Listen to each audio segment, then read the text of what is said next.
मैं स्मित कुमार चौधरी आपका स्वागत करता हूं जियो न्यूज 24। आप देख रहे हैं हमारा न्यूज 24 हमारे स्पेशल शो जियो न्यूज 24 का ये पहला एपिसोड। आज हमारे साथ जुड़ चुके हैं भोजपुरी के सुपरस्टार खेसारी लाल यादव जी।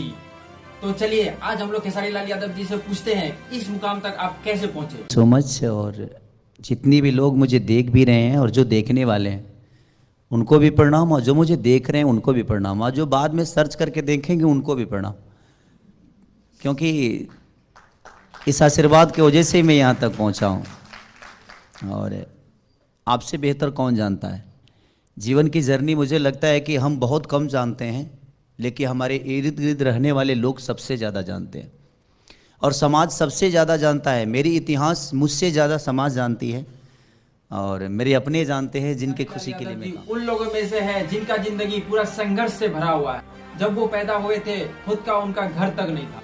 आज खेसारी लाल यादव जी का जिंदगी के अंदर दाखिल होने का प्रयास करेंगे। आप छपरा जिला, मुंबई और दिल्ली ये तीनों जगह से गुजरे। जिंदगी में आपका ये तीन घटनाओं कैसे कैसे घटी है, इस मंच पे आप खुल के अपना दर्द। घटना ही नहीं थी।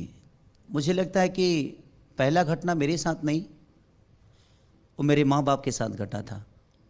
क्योंकि जब मैं पैदा हुआ तो उस समय वो धरती मेरे लिए क्या थी नहीं थी मुझे पता ही नहीं था, क्योंकि मैं तो खुद ही ज़मीन पे पहली बार आया था।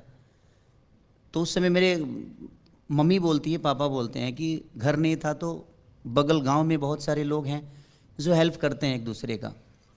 तो उस समय मम्मी दूसरे के घर में मुझे पैदा किया और वहीं से 1 महीने तक शायद माँ दूसरे के घर में रही। फिर वहाँ से पापा ने एक पलानी, दादाजी थे उस समय, मैं नहीं देखा था दादाजी को, तो उस समय फिर पलानी गिरा के और माँ ने हमें करीब 6-7 महीने रखा। फिर पापा ने खपड़ा का घर बनाया।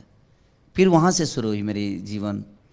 और 6 साल बाद मैं घर पे ही रह गया और मम्मी छोड़ के दिल्ली चली आई, क्योंकि मेरे पापा गार्ड की नौकरी रात में करते थे और दिन में चाना बेचते थे। दिल्ली में, दिल्ली ओखला में संजय कॉलोनी एक जगह है, तो संजय कॉलोनी में नहीं है तो वहाँ पे लोग अवैध कब्जा करके हैं, तो उसमें से मेरे पापा भी अवैध कब्जा करके थे। हाँ, जो अब देखिए, अब इंटरनेशनल मीडिया पे आकर हम कह दें कि नहीं हमारी ज़मीन खरीदल रहे तो ठीक ना कहे। क्योंकि वहाँ जितने लोग रहने वाले हैं सब अवैध कब्जा करके हैं। तो वहाँ पानी भी टैंकर से आता है। मैं बाद में थोड़ा बड़ा हुआ तो गया था तो देखा वहाँ। तो उस समय 7 भाई हैं हम, चाचा के हमारे 4 लड़के हैं और हम 3 भाई। तो मेरे 7 भाइयों को माँ ने ही पाला था। फिर वहाँ से अब पापा को खाना बनाने में दिक्कत होती थी तो माँ चली आई। तो मैं उसमें माँ को भी दोषी नहीं कह सकता, क्योंकि अगर शायद माँ नहीं आती तो हम खाना भी नहीं खा पाते, पापा ज़्यादा नहीं कमाते तो नहीं खा पाते। तो मैं वहीं पढ़ने लगा अपने चाचा के पास रह के ही, और मैं दूध बेचता था। तो दूध बेचता था तो मेला वाला के लिए पैसे बहुत कम होते थे, तो मैं पानी डाल देता था उसमें। क्योंकि दूध ही ऐसा है जो पानी के और दूध का मिलन बहुत प्यारा होता है। ज़्यादा समझ में, वो तो आग पे चढ़ने के बाद समझ में आता है ना कि मैंने घपला की है। लेकिन उस समय आदमी 1 पौआ माने 250 ग्राम पानी डालता था तो कम से कम 2.5 रुपये मुझे मिल जाते थे। तो मेला वाला के लिए थोड़ा सा हो तो जाता दूध बेचता था। और पैंट में एक ही कम से कम 1.5 महीना पहनता था, क्योंकि पैंट होते ही नहीं थे तो कहाँ से पहनेगा आदमी। और सब भाइयों की यही स्थिति थी। पढ़ाई हमारे घर में मात्र 2 भाई हमने किया है, वो भी मैट्रिक ठेल ठाल के पास किए।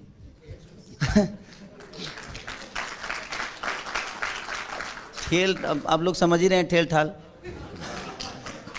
तो ठेल ठाल के इसलिए पास किए क्योंकि ना ट्यूशन करते थे ना कोचिंग करते। कोचिंग के लिए पैसे लगते हैं। आदमी कितना पास होता है आप लोग को भी पता है।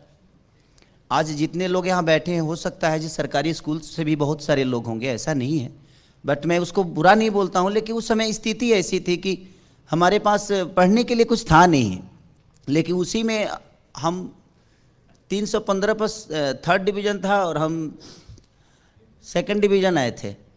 316 आया था हमको। 1 नंबर से हम 3rd से बच गए। तो थोड़ा खुशी हुई कि चलो कम से कम 2nd तो मार ही दिए हम। तो वो सारी चीज़ें थी। लेकिन वो सिलसिला चलता गया, दूध बेचता गया, काम भी करता था। मैं अखंड कीर्तन बहुत गाया था उस समय। मेरी गायकी बहुत कमज़ोर थी। मैं वेद गाने वाला आदमी था, रामायण, महाभारत, कृष्ण लीला, जन्माष्टमी, यही सारी चीज़ें। और उस समय 500, 700, 1000 की सट्टा होता था।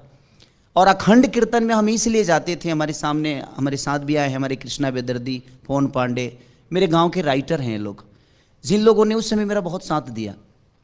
और हम पूर्णावती में जाते थे, 24 घंटा के पूर्णावती में 3 घंटा जब बचता था तब हम जाते थे, ताकि गरम गरम पूरी मिलेगा, क्योंकि खाने की स्थितियां बहुत खराब थी और हमें खाने को मिलता नहीं था। तो पूरी हमारे लिए बहुत बड़ी चीज़ होती थी।